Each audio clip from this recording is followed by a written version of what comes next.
Coucou, j'espère que vous allez bien. Aujourd'hui on se retrouve dans une toute nouvelle vidéo où je vais parler de mes projets de master. Je suis donc pour rappel en master de design graphique au campus Fonderie de l'Image. Donc plus précisément l'intitulé du diplôme c'est master directeur de création en design graphique. Donc je fais principalement du graphisme, de l'édition et un petit peu de code créatif, mais ça reste assez léger. Et aujourd'hui j'avais très envie de vous partager en fait un petit peu les projets, les gros projets qu'on a fait pour cette fin d'année. Donc ça va être sous forme de vlog que je commence dès aujourd'hui. Donc évidemment la fin d'année est bien avancée, on est fin mai, donc il reste un mois. Ça va être un mois assez chargé où du coup je vais aller imprimer des choses, montrer un petit peu ce que j'ai fait, expliquer un petit peu aussi, et je vais montrer évidemment le rendu avec ce qu'ont fait les autres. Donc c'est pas des gros projets en mode oral avec un jury etc, mais juste de voir avec un sujet qu'est-ce qu'ont pu faire toutes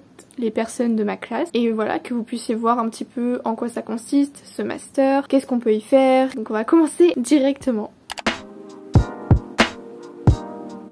Hello!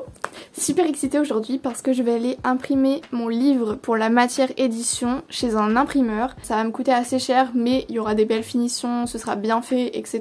Donc voilà, je préférais le faire comme ça, et en plus j'ai décidé de faire une couverture un petit peu particulière. En gros on a une matière en master qui s'appelle édition et on doit créer des livres, des collections de livres etc. Et en gros là pour le projet un peu de fin d'année, il fallait créer un objet éditorial à partir de un ou plusieurs articles de Wikipédia. Je suis partie sur les cartes de tarot, donc la tarologie, cartomancie, et j'ai fait un livre là-dessus. Et là c'est le jour pour aller l'imprimer, et comme ça je vais vous filmer et vous expliquer un petit peu après ce que j'ai fait et tout, et vous montrer le résultat évidemment. J'ai décidé de faire une couverture en papier holographique et j'ai galéré à trouver un papier comme ça, et en fait j'en ai trouvé mais c'est des feuilles hyper grandes, genre comme ça, et du coup je vais devoir me trimballer ça sur 45 minutes de métro.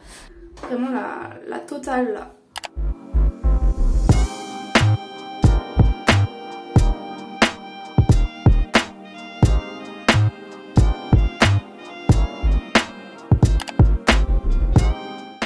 Hey, je filme exceptionnellement dans la chambre de ma coloc parce qu'il fait beaucoup trop chaud dans la mienne, et le résultat est trop beau, je suis trop contente, vraiment c'est exactement ce que j'avais en tête. Il ressemble à ça, regardez cette merveille, regardez comme il est trop beau. Et après à l'intérieur c'est comme ça en noir et blanc. Donc comme je le disais c'est sur la taromancie, donc ça parle des cartes de tarot. Du coup voilà à quoi ressemble le livre. Donc on voit bien l'effet un petit peu holographique. Du coup pour vous montrer un petit peu l'intérieur, on entre sur des gros plans de cartes. Donc c'est des cartes à l'ancienne, hein. Ça c'est la page de faux titres. Après il y a un petit texte explicatif avec des schémas de tirage etc. Et ensuite on rentre dans le descriptif des cartes avec leurs aspects négatifs et positifs. Voilà, donc vraiment très satisfaite du rendu.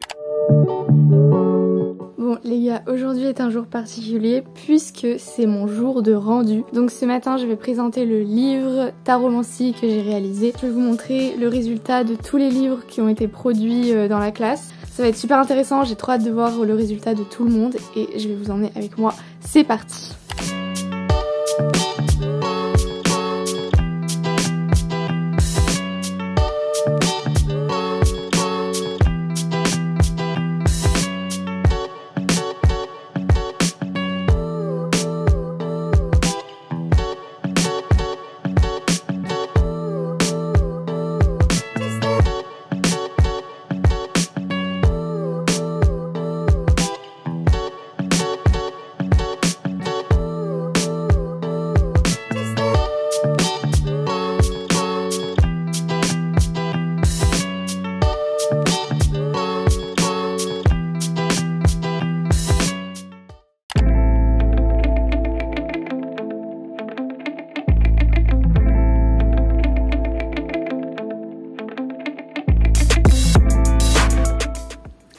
mieux. Donc vous avez pu voir ce matin que je suis allée chez l'imprimeur pour essayer d'imprimer un maximum de rendu pour un de mes projets en identité visuelle. Ce sujet nous a été donné déjà il y a quelques mois, donc évidemment j'ai énormément avancé. Donc là ce sera juste le résultat imprimé, après il faut que je façonne, que j'aggrave des trucs et tout, donc c'est pas la forme finale mais le résultat impression. En fait il fallait créer l'identité visuelle d'un cinéma indépendant qui s'appelle La Clé et qui est à Paris, donc c'est un cinéma qui existe réellement, et on avait pour objectif de créer une identité et de la décliner sur plusieurs supports. Parmi eux, il y avait par exemple une affiche programme, une affiche pour la réouverture des cinémas, des programmes trimestriels, les tickets de cinéma, un objet aussi de base, une enseigne, un fanzine, donc un journal sous forme de fanzine. On était surchargé de travail, il y a des rendus qui ont été supprimés. Donc je vais vous montrer directement ce qu'on va pouvoir présenter en cours.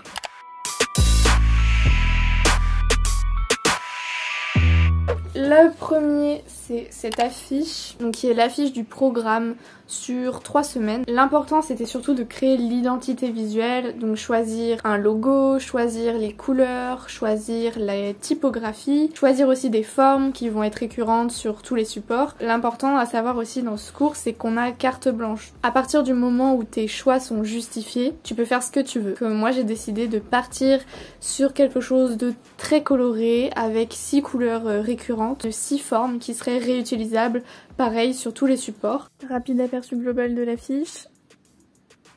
Yeah. Ensuite, parmi les choses qu'il fallait créer, il y avait les tickets de cinéma. Donc j'ai décidé de les créer de cette manière, mais ensuite je découperai les tickets, etc. Le principe est super simple. J'ai repris la suite des 6 formes dans les 6 couleurs de la charte graphique. Vous voyez, aléatoirement, la personne aura une suite de formes avec une suite de couleurs différentes. Ensuite, je crois que c'est l'impression que je préfère, c'est les programmes trimestriels. Donc j'ai décidé en fait de les faire sur du A4 et de le plier en deux. Donc là il est entier, il faudra le plier comme ça. À l'intérieur ce sera comme ça. Et ensuite à l'intérieur du programme, les films sont présentés de cette manière. J'en ai plié certains pour pouvoir un petit peu mieux se visualiser. Ça donnerait ça. Donc là il manque juste que j'agrafe. Ici c'est la page de couverture, derrière c'est comme ça. Donc la forme qui est ici en 3 fois se répète derrière. Ensuite quand on ouvre un film coup de cœur, après il y a les films, c'est sur 3 mois, encore des films. Là il y a les informations principales. Et voilà. Et surtout, du coup, le principe du programme, c'est que ça change de couleur et ça change de forme en fonction de la charte graphique et en fonction des mois. Donc vous voyez, c'est les couleurs de la charte avec des formes.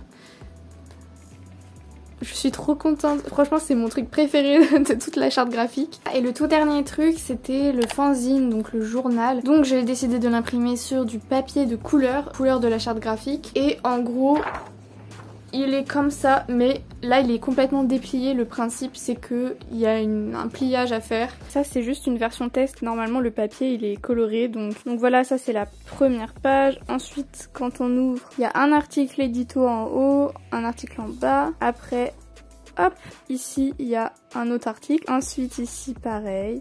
Voilà, c'est pour que vous puissiez voir à l'endroit et que vous compreniez bien le pliage. Voilà, donc là c'était pour faire un petit peu l'état des lieux du projet d'identité visuelle et de où ça en était. Donc là toutes les impressions sont faites, comme je disais il reste plus qu'à façonner, à agrafer, etc.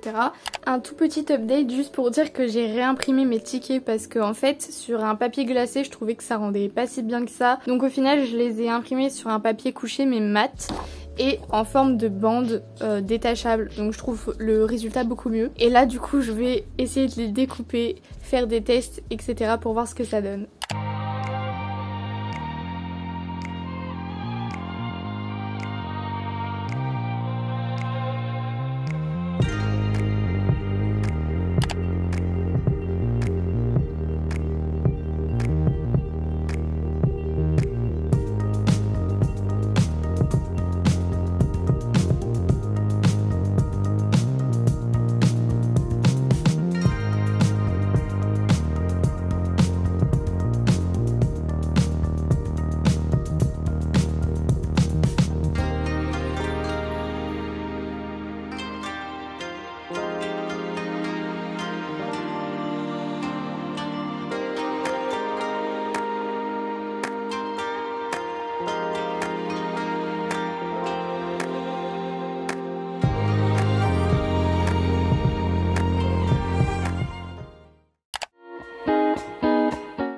Un des projets très importants aussi de cette fin d'année de master dont je voulais absolument vous parler, c'est la revue Composite. Donc c'est une revue que chaque année les Master 1 créent et qui est vendue, donc vous pouvez totalement l'acheter si vous le souhaitez. C'est une revue qui parle de design graphique et de technique et de professionnels de ce domaine-là. Donc par groupe, on a un professionnel qui nous est attribué et pour qui on doit faire une contribution dans la revue. Donc cette contribution peut prendre n'importe quelle forme. C'est vraiment libre, mais on est accompagné tout au long du processus avec les profs qui sont aussi du coup les directeurs éditoriaux de la revue et qui du coup donnent leur avis, leur point de vue, qui nous font évoluer pour donner la meilleure revue possible à la fin. Donc il y a énormément de tests, on fait beaucoup de choix, on interviewe les professionnels qui nous ont été attribués, on essaye de réfléchir à la meilleure façon de créer cette contribution. Donc moi je voulais un petit peu vous parler de la contribution qu'on a créée avec mon groupe. Donc nous on était 3 filles et on a créé une contribution sur le papier dominoté. Le papier dominoté c'est une technique très ancienne qui permettait d'imprimer des motifs et des iconographies sur du papier qui servait par exemple pour les livres ou pour couvrir certains objets. Et donc pour cela on a dû interviewer les professionnels des éditions Descendre qui ont créé des livres à ce sujet. Du coup on a fait une interview et c'est cette interview qu'on a souhaité retranscrire dans la revue. Pour que vous puissiez avoir un aperçu de ce à quoi la revue peut ressembler, je vais vous montrer celle de l'année dernière, donc qui a été créée par les élèves qui sont aujourd'hui en Master 2. Donc ça ressemble à ça, c'est une revue, il faut savoir, qui est créée et produite avec très peu de moyens et donc c'est toute la problématique de ce projet là puisqu'il faut arriver à créer quelque chose de qualitatif tout en essayant de comprimer le budget. À l'intérieur, comme vous pouvez le voir, ce sont des contributions de chaque groupe d'étudiants qui sont allés interviewer des professionnels et qui ont retranscrit ce qu'ils ont appris. Donc voilà, c'est cette revue qu'on est en train de créer aujourd'hui. On a décidé de partir sur une interview qui prendrait un petit peu la forme au premier abord d'un spécimen de papier pour présenter des motifs. On est parti sur quelque chose qui ressemblait un peu à ça, avec des pliages qui permettaient de rentrer progressivement dans l'interview. Et on s'est rendu compte que c'était trop contraignant et trop cher. Donc au final on a totalement abandonné cette idée et on a décidé de rester sur un A4 basique sans pliage. Ensuite on est parti sur quelque chose de totalement différent au niveau des couleurs. Donc ça c'est les couleurs, les vraies couleurs du papier. Et nous on est parti sur ça parce qu'on a décidé d'imprimer en risographie avec un profil colorimétrique bleu et rose fluo pour permettre la surimpression, notamment pour l'interview. Parce que vous allez le voir, on a décidé de créer une surimpression de texte.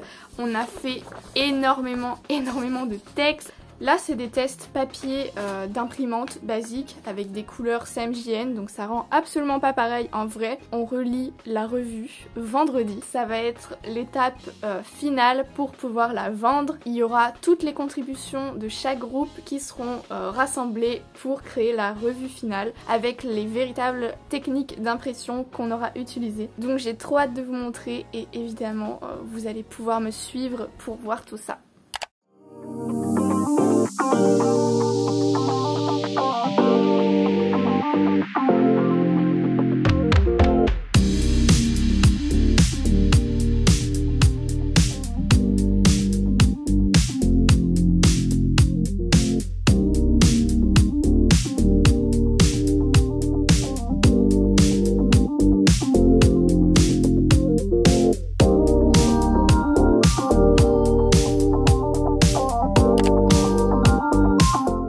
Après vous avoir expliqué tout le processus de la revue, vous avoir montré un petit peu les coulisses de sa fabrication, voici la revue finale de Composite numéro 2. Tadam! Elle est trop belle et vous pourrez l'acheter puisqu'elle sera commercialisée. Le papier doré est une jaquette sous forme de poster, donc quand on ouvre la revue, en fait on peut enlever cette partie là pour que ça puisse faire un poster à accrocher. Et c'est de l'encre Pantone dorée, donc ça brille. Je vous montre des pages un peu comme ça pour que vous puissiez voir la richesse de cette composition. Donc voilà le résultat final. Imprimé en risographie avec de l'encre bleue et rose fluo. Vraiment trop beau. La surimpression du rose sur le bleu est vraiment magnifique. et ça a été vraiment un long travail, un long processus, tout le monde a travaillé ensemble et surtout parce que on a relié, comme vous avez pu voir, les 300 exemplaires avec toute la classe pour que la revue soit terminée complètement. On avait juste les feuilles volantes et il a fallu tout rassembler, tout relier, former cette revue finale qui est absolument trop belle, donc je suis trop contente. Voilà, donc maintenant l'année est terminée. Le jour où je filme cette vidéo, nous sommes le 2 juillet et mon année est finie. Je suis hyper contente de tous les projets que j'ai pu faire. Évidemment, je vous en ai montré que quelques-uns qui étaient ceux de fin d'année, mais tout au long de l'année, j'ai fait des projets vraiment trop chouettes. Donc l'année prochaine, j'ai vraiment hâte aussi de refaire d'autres projets et d'avoir mon diplôme. En tout cas, j'espère que ça vous a plu, que vous avez pu découvrir ce qui était possible de faire comme projet dans un master de design graphique. Évidemment, dans chaque école c'est différent, mais voilà comment ça se passe au campus Fonderie de l'Image. Je suis trop heureuse et j'espère vraiment que ça a pu vous donner des idées et que vous compreniez un peu mieux ce que je fais dans mes études. Voilà, donc moi je vous dis à une prochaine dans une autre vidéo et en attendant, n'hésitez pas à me suivre sur cette chaîne pour la faire grandir, à liker, à partager et surtout à me suivre sur mon compte Instagram où je publie plein d'illustrations et où on peut échanger. Ça me ferait trop plaisir. Salut!